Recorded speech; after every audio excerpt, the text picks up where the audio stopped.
कैसे विद्यार्थियों, आशा करता हूँ कि आप सभी ठीक ही होंगे। तो आखिरकार जो कक्षा 9वीं गणित विषय का जो आपका अर्धवार्षिक पेपर होने वाला है वह आखिरकार मुझे मिल ही चुका है। तो आप पूरी तरह से निश्चिंत हो जाइए, क्योंकि अब आपके 75 में से 75 अंक आने से कोई भी नहीं रोक सकता। क्योंकि मैंने पिछली बार आपको क्लास 9th इंग्लिश का पेपर अपलोड किया था, तो पूरा की पूरा वही पेपर आपकी परीक्षा में देखने को मिला है। तो इसी बात को ध्यान में रखते हुए मैंने करा क्या, जैसे ही मेरे को पेपर मिला तो उसके हर एक पेज का फोटो लेकर उसका पीडीएफ फॉर्मेट तैयार कर लिया। तो अब पूरा पेपर मैं सोलो करवाने वाला हूँ, तो पूरी तरह से निश्चिंत हो जाइए।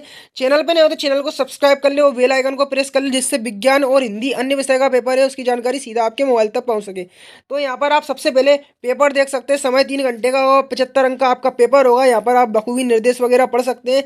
तो शुरुआत में आपको सही विकल्प टाइप के क्वेश्चन देखने को मिलने वाले हैं। सबसे पहले आपको वीडियो की क्वालिटी आपकी जो लो दिख रही है तो आप उसको हाई कर ले, जिससे आपके जो पेपर के शब्द होंगे वह ठीक तरह से देख पाएंगे। तो यहाँ पे शुरुआत में आपको सही विकल्प चुनकर जो प्रश्न होते हैं ऑब्जेक्टिव टाइप वह देखने को मिलने वाले। तो फर्स्ट क्वेश्चन है, प्रत्येक संख्या है।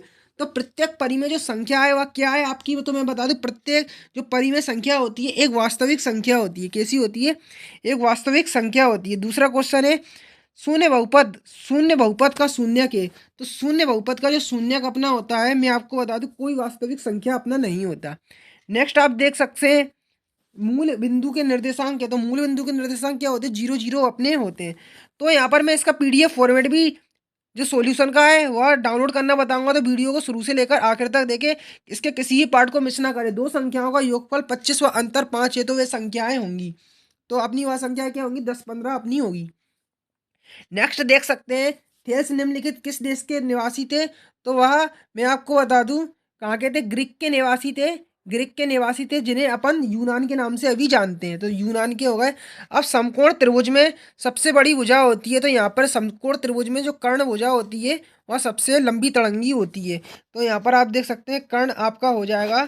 यहाँ पर मैं आपको दिखा देता हूँ, जो कर्ण आंसर है, कर्ण ऑप्शन है, वह इसका हो जाएगा। ठीक है, यहाँ पर अपन आगे चलते हैं। तो आगे चल के आपको रिक्त स्थान की पूर्ति टाइप के प्रश्न देखने को मिलने वाले हैं। तो फर्स्ट क्वेश्चन है, सबसे छोटी प्राकृत संख्या है। तो सबसे छोटी प्राकृत संख्या क्या है? आपको बता दूं, 1 2 3 4, 1 से लेकर 9 तक अपनी प्राकृत संख्या होती है। सबसे छोटी कौन सी होती है? एक अपनी होती है। तो बहुपद में चर की घात सदैव होती है। तो क्या होती है? बहुपद में सदैव जो चर की घात होती है अपने आप में पूर्ण संख्या होती है। कैसी होती है? पूर्ण संख्या होती है। नेक्स्ट, दोनों अक्षों के कटान बिंदु को कहते हैं। तो क्या कहते हैं? मूल बिंदु अपन कहते हैं। मूल बिंदु कहते हैं। मूल बिंदु कहते हैं, जिसे अपन 0 0 से रिप्रेजेंट करते हैं। नेक्स्ट है अपना अगला क्वेश्चन, जब किसी समीकरण निकाय का कोई हल ना हो तब निकाय तब निकाय का कहलाता है। तो कौन सा निकाय कहलाता है? मैं आपको बता दूं, तो असंगत निकाय। कैसा? असंगत निकाय कहलाता है। ठीक है, यहाँ पर आप देख सकते हैं पिरामिड का आधार होता है। तो जो आपका पिरामिड होता है उसका कोई सा भी बहुभुज ले लो, कोई भी बहुभुज होते हैं ना, जिसकी 4 से अधिक भुजाएं होती है, तो वही उसका आधार होता है। जैसा कि 4 से अधिक जो भुजाएं होती है वह बहुभुज कहलाता है। 4 भुजाएं होती है वह चतुर्भुज, और जो 3 भुजाएं होती है उसमें त्रिभुज कहलाता है। पर जो अपना पिरामिड होता है उसका आधार कैसा होता है? 4 भुजा से ज्यादा का होता है। तो उसे अपन क्या बोलते हैं? बहुभुज बोलते हैं। तो आधार क्या होता है? बहुभुज अपना होता है। कोई भी बहुभुज अपना होता है। समकोण त्रिभुज में सबसे छोटी भुजा किसकी होती है? तो सबसे छोटी अपनी तो पता नहीं है, पर बड़ी की पेपर में आते हैं। तो बड़ी का यहाँ पे मैं आंसर बताता हूँ। बड़ी कौन सी होती है? कर्ण अपनी होती है।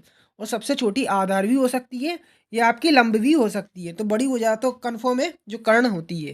ठीक, अब यहाँ पर आगे चल के मैचिंग आपको देखने को मिलने वाली है। तो जो मैचिंग का सही क्रम है मैं आपको बताऊँ, बिल्कुल आपको सोल्व करके बताऊंगा। तो यहाँ पे 0.1 है, तो पॉइंट हटा तो नीचे 10 आ गया, तो 1/10 आ गया अपना आंसर। तो यहाँ पे 1/10 कहाँ है आप देख सकते हैं बखूबी। तो यहाँ पे इसकी मैचिंग बिल्कुल लास्ट वाले से मिल जाएगी। बहुपद x+1 का शून्य होगा, तो x+1 बराबर यहाँ पे क्या लिख दोगे? x प्लस, यहाँ पर मैं आपको सोल्व करके बता रहा हूँ जैसा कि यहाँ पे।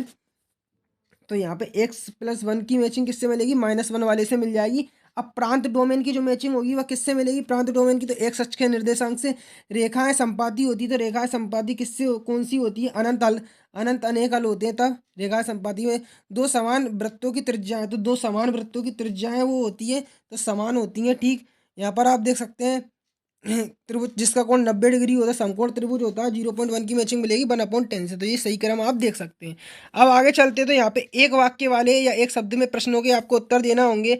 तो यहाँ पर आप देख सकते हैं, ऐसा बहुपद क्या कहलाता है जिसका कोई सभी गुणांक शून्य है? तो वह कौन सा शून्य बहुपद अपना कहलाता है? शून्य बहुपद कहलाता है। ठीक, एक द्विघात बहुपद का उदाहरण तो क्या हो जाएगा, ax² plus bx plus c बराबर 0। ये अपना दूसरे का आंसर हो जाएगा। ठीक, अक्षों का प्रतिच्छेद बिंदु क्या कहलाता है, तो क्या कहलाता है, मूल बिंदु अपना कहलाता है। कौन सा बिंदु, मूल बिंदु कहलाता है। ठीक, अपन आगे चलते हैं। जब किसी समीकरण निकाय का अद्वितीय हल तो उसका आलेख कैसा होता है, तो मैं प्रतिच्छेदी, कैसा होता है, प्रतिच्छेदी आलेख होता है। प्रतिच्छेदी आलेख होता है।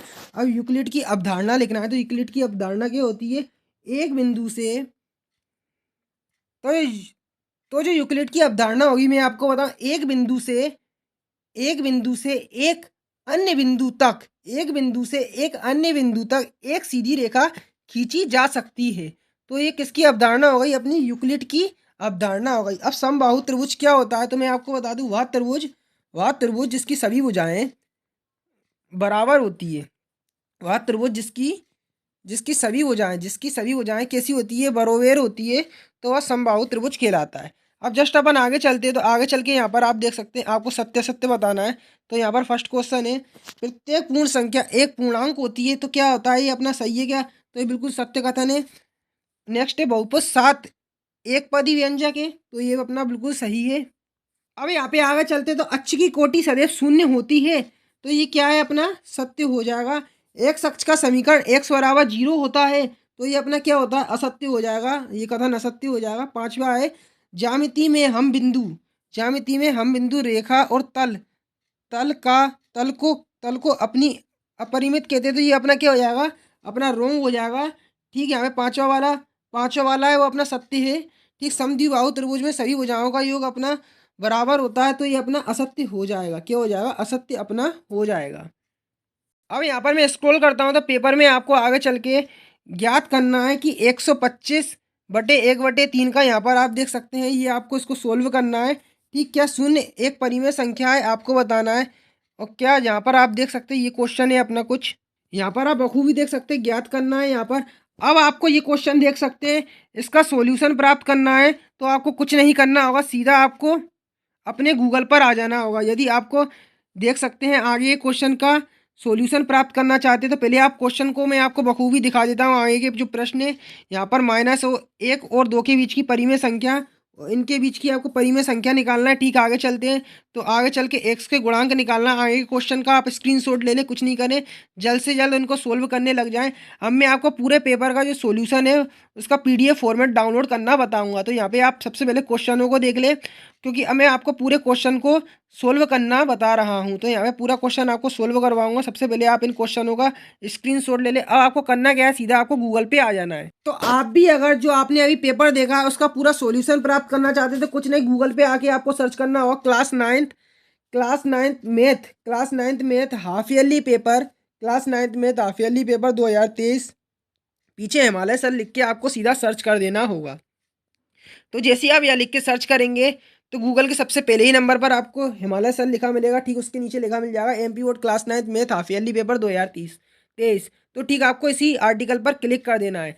तो जैसे ही आप यहाँ पर क्लिक करेंगे, तो इस तरह से आप देख सकते हैं, जो वेबसाइट है वो अपनी लोड हो जाएगी। तो जल्दबाजी नहीं करना है, जल्दबाजी करेंगे तो यहाँ से आप जो पेपर है उसका पूरा सॉल्यूशन प्राप्त नहीं कर पाएंगे। तो स्क्रॉल करते हुए नीचे आना है। तो यदि आपको 9th मैथ का जो अर्धवार्षिक परीक्षा का पैटर्न है, यहाँ पर क्लिक करके आप पैटर्न देख पाएंगे। ठीक, थोड़ा नीचे आते ही यहाँ पे आएंगे, तो यहाँ पर आप जो अभी आपने पेपर देखा है उसका सॉल्यूशन प्राप्त करना चाहते हैं, तो यहाँ पर आपको नीचे लिखा मिलेगा कि कक्षा 9वीं मैथ का अर्धवार्षिक परीक्षा का PDF का यहाँ पर डाउनलोड करके सॉल्यूशन प्राप्त करना चाहते हैं, यहाँ पर क्लिक करें। तो जो आपने अभी पेपर देखा है, यहाँ पर आप क्लिक करेंगे तो उसका PDF डाउनलोड कर लेंगे, और ठीक उसका वहीं पर ही आपको सॉल्यूशन मिल जाएगा।